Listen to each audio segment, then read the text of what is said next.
नमस्कार साथियों। आज हम शून्यंक के बारे में पढ़ेंगे। हमने कल बहुपद के बारे में देखा था। बहुपद में आपने देखा था कि बहुत सारे पद होते हैं। मैंने यहाँ पर कई सारे बहुपदों के उदाहरण आपको दिए थे, जिसमें रैखिक बहुपद भी मैंने बताए थे। 2x+1 ये एक रैखिक बहुपद है। इसके बाद हम देखते हैं एक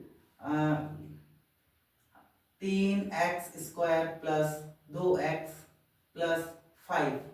यहाँ पर ये द्विघाती बहुपद है क्योंकि इसकी अधिकतम घात 2 है। यहाँ पर इसकी अधिकतम घात 1 है, तो ये रैखिक बहुपद है। ये हमने पिछले भाग में देखा था। तो आज हम बात करेंगे शून्यंकों की। शून्यंक क्या होते हैं? शून्यंक वे अंक होते हैं जो किसी बहुपद में, यहाँ पर मैंने एक ये बहुपद, ये भी एक बहुपद है, ये भी एक बहुपद है।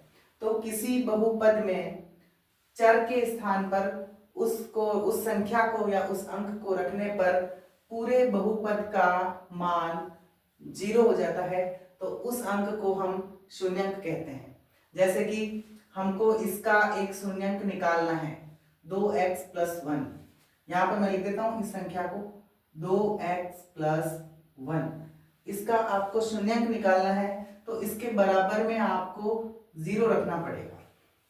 इसके बाद हमने एक का पक्षांतरण करना है इधर, तो 2x बराबर ये प्लस का 1 इधर आकर -1 हो जाएगा।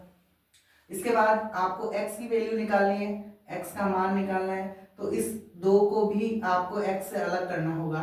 तो -1, ये 2 इधर गुणा में था, इधर बटा में चला गया। यहाँ पर आप देखेंगे x की वैल्यू आई है -1/2। तो ये जो है एक शून्यंक है।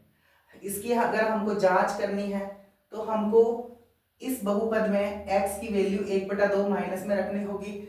अगर इसका पूरे का उत्तर 0 आ जाता है तो हम मान सकते हैं। रख के देखते हैं। आपका बहुपद था 2x+1, तो x के स्थान पर हमको ये जो वैल्यू प्राप्त हुई ये रखते हैं 2 × -1/2 + 1।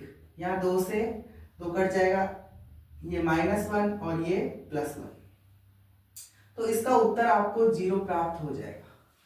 तो हम कह सकते हैं कि शून्यंक वह अंक है जिसका मान किसी चर के स्थान पर रखने पर पूरी समीकरण का मान 0 हो जाए, 0 हो जाए, तो उस अंक को हम शून्यंक कहते हैं।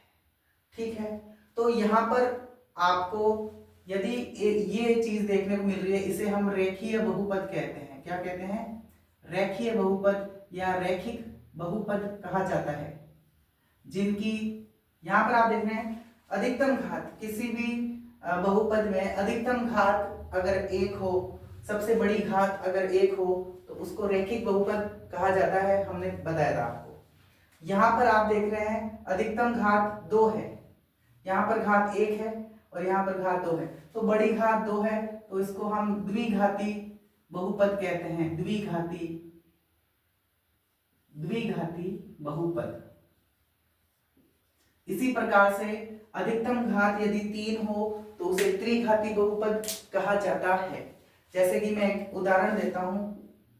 मैंने लिखा 4x³ + 5x² + 6x + 7।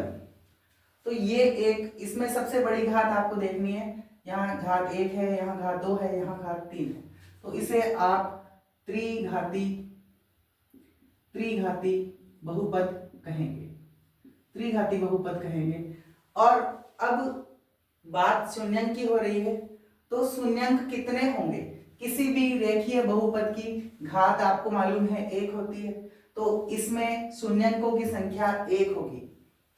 द्विघाती समीकरण में अधिकतम घात 2 होती है, तो द्विघाती बहुपद में आपको 2 शून्यंक मिलेंगे।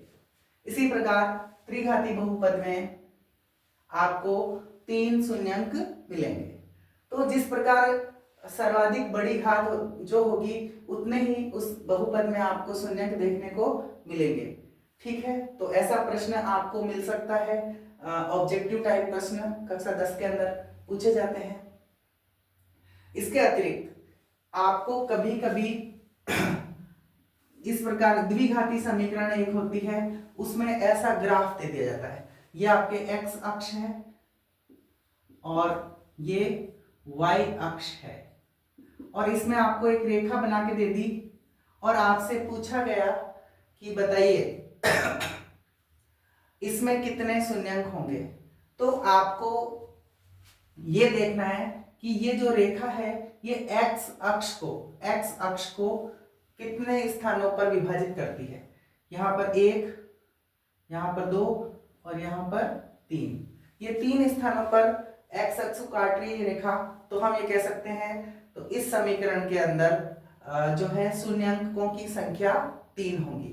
तो इस प्रकार के प्रश्न आपको देखने को मिलते हैं।